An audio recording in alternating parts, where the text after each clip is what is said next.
Hi there everybody, and thanks for joining me on this short pre-Christmas episode of The Art of Procurement. I'm the host of Art of Procurement, Philip Ideson. I wanted to take a few moments, first of all, as we come up to the holidays and the New Year break, to just thank you for being a part of Art of Procurement. And a thank you for helping to spread the word. That's really the main way that the podcast grows. And for us, growth looks like, an opportunity to help and to impact as many procurement professionals as possible as we look, we consider that we're all kind of in this together, that we succeed and we fail as a profession collectively rather than individually. That's something that we're really passionate about, helping from the podcast perspective in touching as many procurement pros as possible. The listenership actually this year is up about 20%, and it's pretty incredible, but the podcast is listened to by the equivalent of the audience at the largest of procurement conferences every single day of the week. So we're going to take a few days of downtime here over the holidays, but then we're going to be back at it, working to make the podcast better than ever in 2020. Last year, I wrote an annual letter. I did that for the first time, and it was reflecting on the health of the procurement profession and my own entrepreneurial journey. So I'm starting to put some thought into a new letter for the end of 2019. It's probably going to come out a couple of days before the end of the year. And, it's the end of the decade too, so it's a great time to reflect on the past and to consider what's next. Well, there's three main themes at the forefront of my reflection. So firstly, I can't help but wonder if we are evolving the procurement value proposition fast enough. We look back 10 years, 5 years, even 2 years, all the fanciful projections on what procurement's going to look like in 2020. And I actually wrote about this in a post with Gordon Donovan now 3 years ago called Days of Future Past. So we reviewed a number of industry reports from between 2002 and 2015.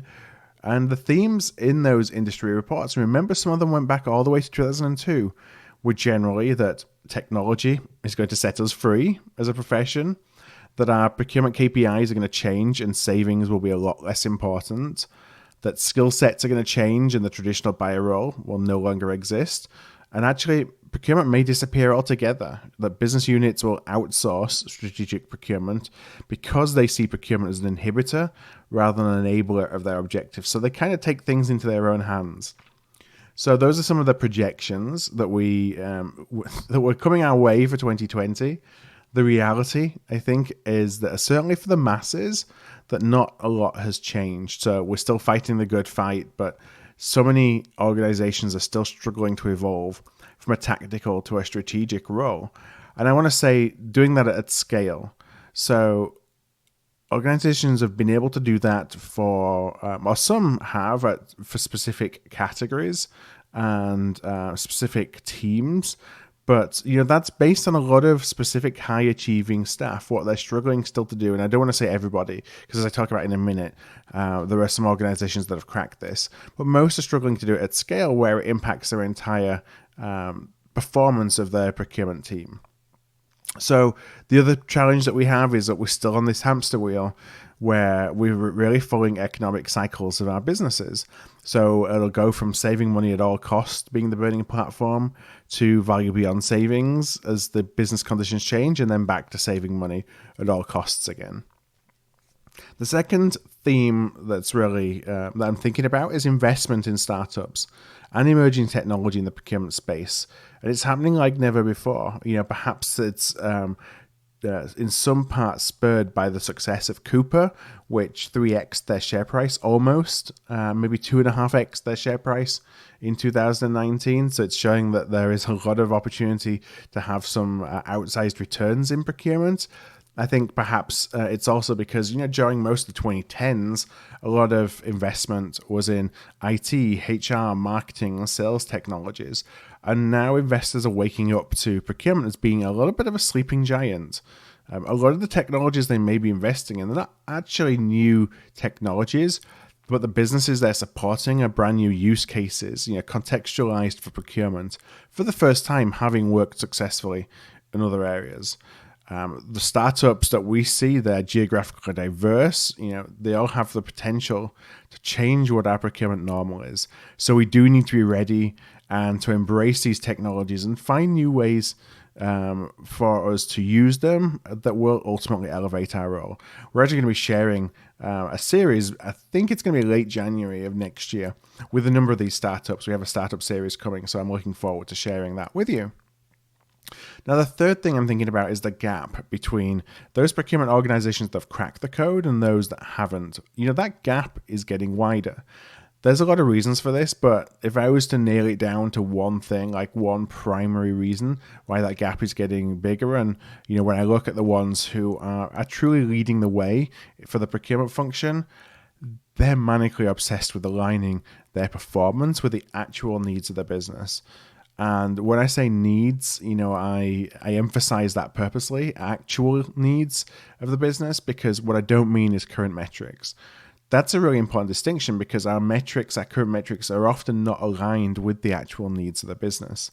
So think savings, we're still mostly measured on savings when you're working with a marketer. The marketer doesn't really care about savings. So, they're looking at this on a micro level. Yes, some areas of the business do care about savings, so let's measure that as the performance measure, but in other areas of the business, they're not. So let's focus on other ways that we can demonstrate the value that we bring. Procurement teams that have that level of impact, they think and they act like a services business. They don't think and act like a business function. So they use, as an example, advanced techniques that may be deployed by their sales and marketing colleagues to understand target stakeholders. They bring those into procurement. It's as if we're guiding stakeholders through a sales funnel. They also recognize that most stakeholders have already made up their mind on a supplier or a supplier shortlist before they've ever engaged with procurement. And so they position procurement earlier in the engagement process. They realize that it's technology that is actually making that challenge harder, because the way that people buy, just people in general, is changing. They are going and researching solutions on their own before they ever talk to somebody, before they ever talk to a supplier. So the procurement function who's doing really well and kind of leading the way it's so much about engagement, so much about business partnering, so that their first port of call when they're doing that research is for help from procurement to do the research rather than doing it on their own. The good news is that a lot of what these companies are doing can actually be codified. So we've codified these things. We've been working on this a long time at Art of Procurement to codify these into a new procurement framework. And we're going to be putting the finishing touches of that over the break. And then I'm going to be starting to talk about it earlier in the new year. We are really excited about this. So you heard it here first. And as soon as it's ready to go early in the new year, I will certainly be letting you know. So finally, when I think about Art of Procurement as a business, 2019 is really the year when everything finally started to come together. So long-time listeners might recall that at the beginning of 2019, so really we were thinking and putting this into practice at the end of 2018, we consolidated all of our brands. We had Palanbridge, which is was our consulting offer. We had Catalysco, which is where we did all of our learning and development projects. We brought all that together into the Art of Procurement brand under one single umbrella. So it allowed us to start telling a better story of what we do and how we help procurement leaders. And I really think that is starting to show the benefits of why we did that. That was only the start, though. We're actually also going to be working over the break here on a website refresh, so we'll be a lot more specific about what we do and how we can help. That's, I think, one of the things that is a challenge with the current website. We did a great job, I think, we're really happy in the job that we did in pulling things together under a single umbrella, but it's not as clear as it could be about how we can help. So that's going to change for 2020. We're certainly not resting on our laurels, but as a business, it's really nice to be able to look forward with confidence and plan forward and think strategically. The early years of a startup can be pretty messy and can be very much about what's the next 2 or 3 months going to look like. And, I've certainly experienced that for a number of years, but this is the first time we're really looking forward and have the opportunity to invest back in the business. So really excited about what's to come for 2020. So with all that being said, I do just want to wrap up and say, for all of our listeners, for all of our clients, all of our partners, I just want to thank you so much for your support in 2019. We are so much looking forward to being back in 2020. And until then, I just hope that you have a wonderful holiday time and come back refreshed, ready to go at the beginning of the new year. Until we speak again, just be safe and we'll talk again soon. Hi there, I want to thank you for tuning in to today's podcast. You can check out all of our back catalogue at artofprocurement.com/podcast, where you can also subscribe to our newsletter to make sure that you never miss an episode. And if you found value in today's show, I'd love if you would tell a peer, or perhaps go and rate and review by going to artofprocurement.com/review.